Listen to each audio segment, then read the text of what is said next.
Hi, welcome back. This is my flawless base video. I'm voicing it over because I don't agree with what I was saying completely when I filmed it, and so I need to say something different.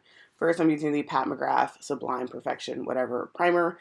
It's like lotiony feeling. It's like hydrating, but not like glossy, greasy hydrating. So like I don't want to look super wet when I put my foundation on because I'm going to use a dewy foundation anyway.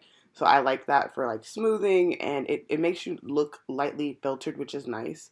Pat McGrath as a brand, they are luxury black owned.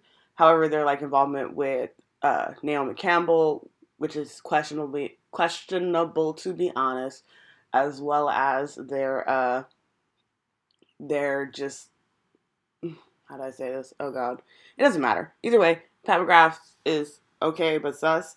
Charlotte Tilbury is I'm not gonna use. It's a Hollywood flawless filter, whatever. I'm probably not gonna use this on camera like ever again, because I'm gonna use it up because it was like $60, $70, too much money. But just in general, like Charlotte Tilbury does not care about darker skin tones. Like their Pillow Talk liner, you could have just made Pillow Talk and Pillow Talk Deep and Medium. They go medium and intense. Why are we intense? Why are people my skin tone intense? Why? That doesn't need to be done. I'm going to use the Anastasia foundation. The Dewy foundation is, in fact, my number one favorite foundation. Now, Anastasia is not my number one favorite brand. I have declared so many palettes from them. Um, and then, like, the regular stick foundation, the original one they had, I never could find my shade in it. This foundation is so nice that it irritates me that, as a brand, Anastasia is just garbage. They make no sense as usual. But the open letter from Taj Reed, it really kind of had everybody like, we thought that they were kind of a bird company, but now they're actually a bird company, not doing business because Mercury is in retrograde, underpaying her. Read the entire letter on her page. I think she's at Donda Carowitz. I'm gonna put that on the screen. I'm using the Pat McGrath Concealer because it is chef's kiss excellence. But Anastasia just being a terrible company in general really just sat really heavily on my soul because I was just like, I just bought these cake liners. As you see, I'm really liking the cake liners. I'm having a lot of fun with graphic liner. And it's disappointing that I guess it's really Norvina on it. And I don't want to say that because it's like, I don't want to just blame one person. But the fact that this company kind of just dropped itself in a hole of doing too much all the time. Like the Jackie Anna palette got 4 months, 3 months of promo before Norvina Val. I mean, 1, 2, 3 came out, and then it went on sale. It's been on sale on and off at multiple retailers. What respect did you have for that black creator at all? It's a gorgeous palette. It's a beautiful palette. It's an amazing palette, and it got no play. And it's the first black collaboration. You're shameful, and you should be ashamed. Absolutely. This Pat McGrath concealer, let it sit a little bit before you blend out that under eye. You have the perfect under eye of your dreams, guys. Look at that. Okay, don't look at that. Oh, look at it. Never mind. Um, it's just shameful.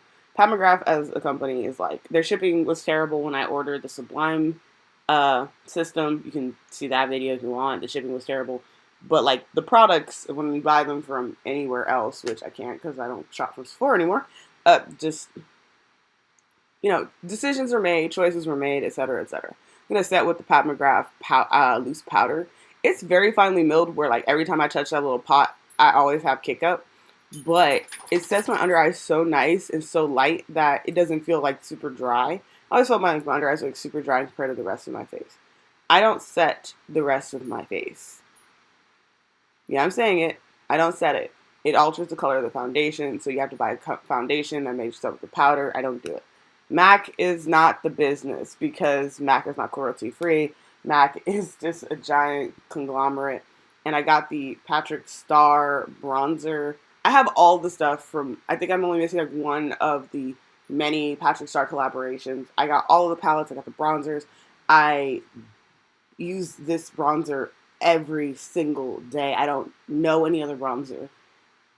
And that, concerns me deeply. So, in the comment section below, please leave down some bronzers for me. But I like to use bronzer over set. Like when I say set, I mean like it's been sitting on my face foundation You see it blends just fine. If your bronzer doesn't blend well on your wet foundation, when I say wet, I mean set foundation, then you need a different bronzer. Now, I feel like this is one of the parts I don't agree with, because I was like sitting there trying to, how do I say this as nicely as possible without hurting anyone's feelings? Patrick Star is a person of color, but he is not black. He heavily participates in drag culture, and because of that, when you go into it, you have to really sit there and realize, like, drag culture, especially because white drag queens use AAV, African American Vernacular English, and get away with it, but African Americans cannot. It's a really strong feeling thing that I don't know how to feel about, and I don't know how to articulate. I'm now using, I'm going to move on. I'm now using the Fenty Rose Latte Cream Blush. I have 4 of the Fenty Beauty Cream Blushes. I want to say Fenty Beauty is owned by Kendo, is owned by LVHM, which donates, it's like owned by the 3rd most rich person in the world who donates money to Donald Trump. I don't buy anything Fenty Beauty anymore. I don't buy anything from Sephora anymore. I don't want to support those kinds of companies. End of discussion. Dominique Cosmetics is a small influencer-owned brand. If there's something wrong with Krista Dominique, I don't watch her videos, so please go ahead and leave down in the comments what's wrong with her, because I feel like the second that I get really comfortable, so it's going to be like, well, did you know she eats puppies? Why? And then I have to go down a rabbit hole if she doesn't, and that person just hates her. I probably will use the no, it's not face gloss, skin gloss instead of the Charlotte Tilbury product. It sits under just as nice, but it's really nice for giving you that really soft, glowy look. Harsh, metallic highlighters are for Instaglam faces. Real faces, a little bit of sheen, glossy sheen, will pull your face together just fine. Blush, cream blush. You can use a powder bronzer and a clean brush and a cream. You can use cream, or I don't like cream bronzers, but I like cream blush. And yes, you can layer your products. Find the right formulas. The Fenty one is nice. The one from Freck Beauty is nice. There's a video on Freck Beauty coming out soon. ColourPop is a performative, cheap company that we need to actually look at and realize that they do not care about black people. The ColourPop Me Black movement, which was completely built on the fact that ColourPop did not lift up black artists who use their products consistently. And then for Black Lives Matter, oh, here's our favorite black influencers, and does not even keep in the people who brought them to attention, which is Killer King MUA and Neon MUA on Twitter. It's just shameful and questionable about, well, it's not questionable, actually. They obviously just showed their butts there. Like, this is obvious. That's a BFF3 liner. I'll find something comparable. Probably going to buy some Mented lipsticks.